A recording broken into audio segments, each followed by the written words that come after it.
Kanya-kanyang wish sa Pasko ang mga nakakumpleto sa simbang gabi. Ang ilan sa kanilang Christmas wish, ang pagpapanagot sa mga kurakot. Nasa frontline ng balitang yan, si JC Cosico.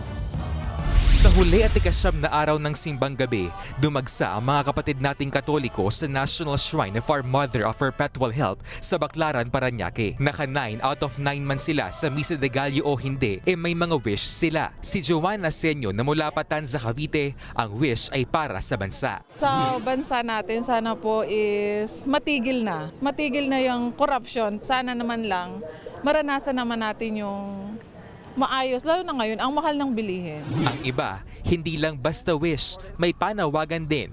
Panagutin yung mga dapat managot. Sana may makulong para sampulan natin. Meron namang nag-wish para sa kanilang sarili at pamilya. Maging malusog po. Sa buong taon na okay naman lahat. Na masaya at saka malusog kaming pamilya. Pag pera, wala yan pag hindi ka malusog eh. Matapos magsimba, ang ilan diretso sa last-minute Christmas shopping. Paglabas pa lang kasi ng simbahan, bubungad na ang kumpol-kumpol ng mga tindahan sa kahabaan ng Baclaran. Sa dami ng mga nagtitinda, pahirapan kahit paglalakad.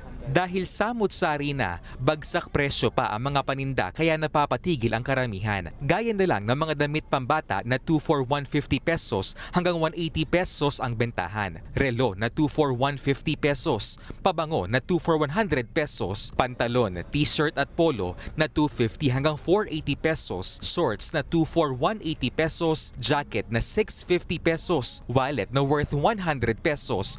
Pati sandals at sapatos na 150 hanggang 450 pesos depende sa klase. Pwede pa yang tawaran. At kahit pa maraming tao, daing ng ilang tendera, matumal daw ngayon ang benta.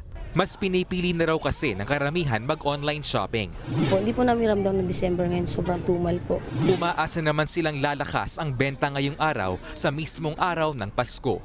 Nagbabalita mula sa Frontline, JC Cosico, News 5. Mga kapatid, Andre Felix po, manatiling may alam pagdating sa mga mahalagang balita sa loob at labas ng bansa. Mag-follow at mag-subscribe na po sa social media pages ng News 5.